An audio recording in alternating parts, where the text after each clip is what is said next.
Hi friends. Hello. అందరికీ నమస్కారం. Welcome to our channel Prasu Mohan వంటిల్లు. అందరు బాగున్నారా ఫ్రెండ్స్? నేనైతే బాగున్నాను. మీరంతా బాగుండాలా దేవుని మనస్ఫూర్తిగా కోరుకుంటున్నాను.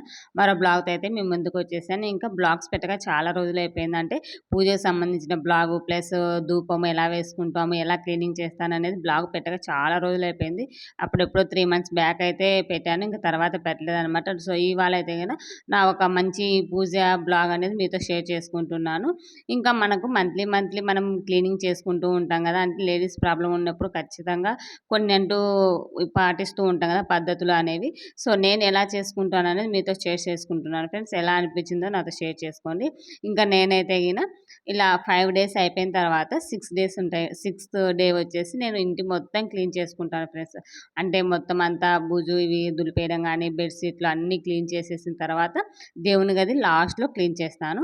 ఇంకా మనకు దేవునికి పటాలు ఇవన్నీ క్లీన్ చేస్తూ ఉంటాం గదా! పటాలు ఇవి క్లీన్ చేసేటప్పుడు కొంచెం గంధం కలిపి దేవునికి బొట్టు పెడుతూ ఉంటాం గదా! సో, అలానే గంధంలో కొంచెం రోజ్ వాటరు అండ్ జువాది పౌడర్ కలిపి మనం దేవుని పటాలకు బొట్టు పెట్టామంటే చాలా బావుంటుందనమాట. ఆ ఫీలింగు, ఆ స్మెల్లు గానీ, జువాది పౌడర్ ఇవన్నిటి మనకి షాపులలో దొరుకుతూ ఉంటాయి. ఇంకా కొంచెం ఏసినా గూడా మంచి స్మెల్లొస్తుందనమాట. దేవుడి పటాలకు బొట్టు పెట్టేటప్పుడైతే గన స్మెల్ అనేది అదిరిపోతుంది. 3-4 డేస్ వరకు ఆ స్మెల్ అలానే ఉంటుందనమాట ఇల్లంతా. చాలా బావుంటుంది. ఇది ఎవరికైనా తెలియనుంటే గన పాటిస్తారని ఈ టిప్ అయితే మీతో చెప్తున్నాను. ఇంక ఈ రోజ్ వాటర్ అయితే మనకి ఎక్కడైనా దొరుకుతుంది. పూజ సామాన్లలో అయితే ఇంకా మంచి రోజ్ వాటర్ దొరుకుతుంది. ఇది నాకు ఇక్కడ దగ్గరలో ఉన్న షాప్‌లో తీసుకున్నాను కాబట్టి కలరింగ్ లాగా వచ్చేసింది. ఇంకా పూజ సామాన్లు ఏదైనా గానీ మనకు దొరుకుతుంది ఫ్రెండ్స్ పూజకు సంబంధించినట్టయితే గన. నేనైతే గన మంత్లీ ఇలానే చేస్తూ ఉంటాను. ఇంకా తర్వాత పసుపు నీళ్లు తీసుకొని ప్రోక్షణ ఇల్లంతా ఇలా చేస్తూ అననమాట. అంటే దేవుని గది క్లీన్ చేసేటప్పుడు ఎటువంటి అదే నెగెటివ్ పోయి పాజిటివ్ ఎనర్జీ ఉండేలా కోరుకుంటాం కదా! ఈ పసుపు నీళ్ళైతే నాకు ఎప్పుడు వీలుంటే అప్పుడు టైం ఉంది అంటే గనక ఖచ్చితంగా మంగళవారం, శుక్రవారం ఇలా పూజ చేసే ముందు స్నానం చేసిన వెంటనే పసుపు నీళ్ళు గానీ ఇలాంటివి ఇల్లంతా ప్రోక్షణ చేసుకుంటే చాలా మంచిదనమాట. నెగెటివ్ పోయి పాజిటివ్‌గా ఉంటుందని నాకు చెప్తూ ఉంటారు. నాకు తెలిసినది మీతో అయితే షేర్ చేస్తున్నాను. ఇంకా అందుకనేసి నేనైతే గన ఎప్పుడైనా నాకు టైం ఉన్నప్పుడు, నాకు గుర్తున్నప్పుడల్లా ఇలా స్నానం చేసే ముందు పసుపు నీళ్ళన ఇల్లంతా ఇలా చేసేసి, ఇంక తర్వాత దేవుని పటాలు, పూజ సామాగ్రి ఇవన్నీ ఉంటాయి కదా! ఇవి మొత్తం అయితే క్లీన్ చేసేసాను. ఇంక క్లీన్ చేసేసి వీటికి పసుపు, బొట్టు పెట్టేసి మంచిగా అలంకరించి పూజ అయితే చేసుకుంటాను. ఇంక మంత్లీ ఇలానే ఉంటుంది. సో, ఎందుకంటే మనం ఇంట్లో ఎప్పటికి 24 అవర్స్ ఇంట్లోనే ఉంటాం కదా! ఇల్లు అనేది మనకొక ఏమంటారు దేవాలయంలాగా ఫీల్ అవుతూ ఉంటారు కదా! భావిస్తూ ఉంటారు కదా! సో, అందుకోసమే మన ఇంటిని మనం దేవాలయంగా భావించినప్పుడు సేమ్ అదే విధంగా మనం గూడా దాన్ని అలానే ఉంచుకోవాలి గదా! నా నా వె నా వైపు నేను ఇలా చెప్తున్నాను. సో, చాలామందికి అలానే ఉంటుంది గదా! ఇల్లనేది ఒక ఇదిగా భావిస్తూ ఫీలింగ్ ఉంటుంది. సో, అలాంటప్పుడు మనకి అంత పాజిటివ్‌గానే ఉండి అంతా మంచే జరగాలంటే మంత్లీ ఖచ్చితంగా ఇలా ట్రై చేయండి. చాలా పాజిటివ్ వైబ్స్ అనేది వస్తాయన్నమాట.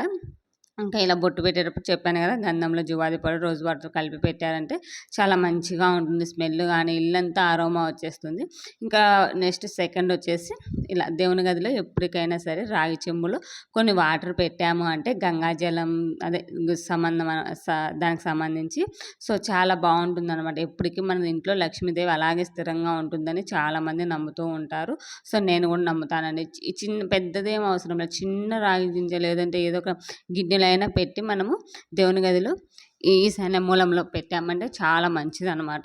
సో, ఇంక ఇందులోకి పసుపు, కుంకుమ, పచ్చకర్పూరం ఈ పచ్చకర్పూరం గూడా మనకి పూజ షాప్‌లలో దొరుకుతుంది. పచ్చకర్పూరం, జువాది పౌడరు, అలాగే రూ. 5 కాయిను ఇవన్నీ వేసేసి ఫుల్లుగా వాటర్ వేసి అందులోకి రూ. 5 కాయిన్ గూడా కాయిన్ ఉంటే కాయిను లేదంటే చిల్లరున్న రూ. 1 వేసేసి మనం దేవుని గదిలో పెట్టుకోవాలి. మన అమ్మవారు ఎప్పుడు మన ఇంట్లోనే స్థిరంగా ఉండాలని భావిస్తూ ఉంటారు. నాకైతే ఈ విషయము నా పెళ్ళైనాక తెలిసింది. అంతవరకు నాకు తెలియదనమాట. పూజ చేస్తూ ఉంటాను గానీ ఇలా ఎప్పటికీ పూజ గదిలో వాటర్ ఉండాలన్న విషయం నాకు తెలియదు. అప్పుడు ఆంటీ చెప్పారు. ఖచ్చితంగా చిన్న గ్లాస్‌లో అయినా ఎప్పటికి వాటర్ పెట్టమ్మని చెప్తే ఇంక అప్పటి నుంచి నేను ఫాలో అవుతూనే ఉంటాను ఇదైతే గిన.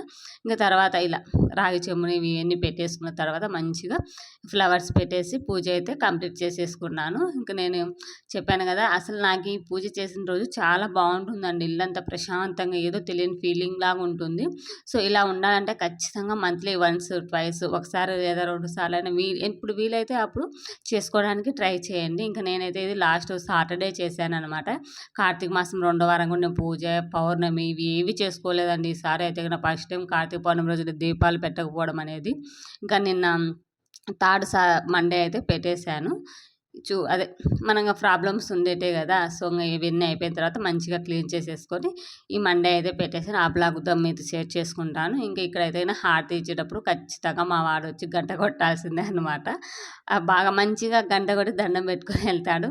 సో, ఆ పిల్లలు కూడా కొంచెం మంచిగా ఉంటుంది కదా! నేను కూడా ఆయనకే ఇచ్చేస్తూ ఉంటాను. హారతి తిప్పి గంట ఖచ్చితంగా అయితే ఆయనకే ఇస్తాను. ఇంకా తర్వాత పూజ ఇదంతా అయిపోయిన తర్వాత మనం ఇంట్లో ఎప్పటికైనా ఫ్రైడే అదే శుక్రవారం గానీ, మంగళవారం గానీ, శనివారం గానీ ఎప్పుడైనా సరే ధూపం అనేది వేసుకోండి. చాలా మంచిగా ఉంటుంది.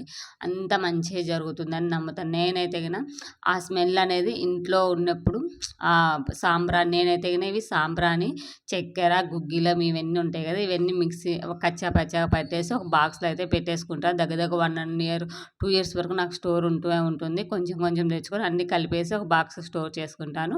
ఇంక ఇవి మనకి షాప్‌లలో, డీమార్ట్‌లలో కూడా ఇవి దొరుకుతూ ఉంటాయి కదా! వీటిని నేను గ్యాస్ మీద కాల్చేసి వాటిలో నేను చేసుకున్న సాంబ్రాణి వేసి ఇల్లంతా పొగ వేస్తానండి. వీక్లీ వన్స్ అయినా ఖచ్చితంగా ఇదనేది సాంబ్రాణి వేస్తాను. నాకెందుకో అది ఇష్టం అనమాట ఇలా చేయడం కూడా. సో, ఇలా వేసిన తర్వాత మంచిగా స్మెల్ ఉంటుంది. నెగెటివ్ పోయి పాజిటివ్ అందరికి మంచిగా జరుగుతుందని నేనైతే గిన నమ్ముతాను ఫ్రెండ్స్. ఇలా ఎంతమంది ఉంటారో నాతో షేర్ చేసుకొని ఇంకా పూజ ఇవన్నీ అయిపోయిన తర్వాత సాటర్డే పాపను పంపించిన తర్వాత నేను ఇదైతే చేసుకున్నాను. దగ్గర దగ్గర 10 అయిపోయింది. ఇంక 10 తర్వాత నేనైతే టిఫిన్ చేసేస్తున్నాను. పులిహోరనే చేసి పంపించాను పాపకు గూడా. ఇంకా పాప వెళ్ళిన తర్వాత నా పూజ ఇవన్నీ కంప్లీట్ చేసుకొని నేనైతే టిఫిన్ చేస్తున్నాను ఫ్రెండ్స్. చాలా బాగుంటుంది. ఇలా నేను చెప్పిన టిప్స్ మీరు ఫాలో అవి క్లీన్ చేసుకున్నారంటే చాలా మంచిగా ఉంటుంది. సో, ఎంతమంది ఫాలో అవుతున్నారు అనేది నాతో షేర్ చేసుకోండి ఫ్రెండ్స్. మరో బ్లాగ్‌తో మళ్ళీ కలుసుకుందాం. అంతవరకు బై బై. Take care.